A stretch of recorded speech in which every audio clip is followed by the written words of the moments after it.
Gulf ఏజెంట్ల medical దందా.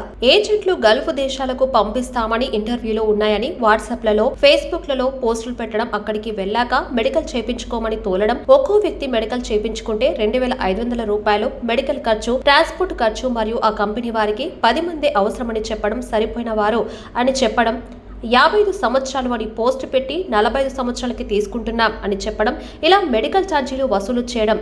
100 × 2,500 2,50,000. ఇలాగే 10 ట్రావెల్స్ లో 100 మందిని మెడికల్ చేపిస్తే 10 × 100 1000 × 2,500 రూపాయలు 25 లక్షలు. ఇలా ఇది ఒక్క రోజు దందా. నెలలో 20 రోజులకి 25 లక్షలు అంటే ఇంటూ 5 crores. ఇటువంటిది తెలంగాణ రాష్ట్రంలో జగిత్యాల, సిరిసిల్ల, వేములవాడ, కోరుట్ల, మెట్పల్లి ప్రాంతాల్లో చాలా జరుగుతున్నాయి. గల్ఫ్ వెళ్లేవారు జాగ్రత్త వహించడం చాలా ముఖ్యం. ఇలా ఒక ఏజెంట్ దగ్గరికి ఒకసారి వెళ్లిన వ్యక్తి మళ్ళీ వెళ్లేవారు కూడా ఉన్నారు, మళ్ళీ మెడికల్ చేయించుకున్న వారు కూడా ఉన్నారు. అటువంటి వారు ఇంకొకరికి చెప్పి ఇంకొకరిని జాగ్రత్త పడవలసిందిగా చెప్పాలి అని కోరుతున్నాను. ఏజెంట్ దందే కాకుండా మెడికల్ దందా కూడా చాలా ఉంది అని నా దృష్టికి వచ్చింది. జాగ్రత్త వహించండి.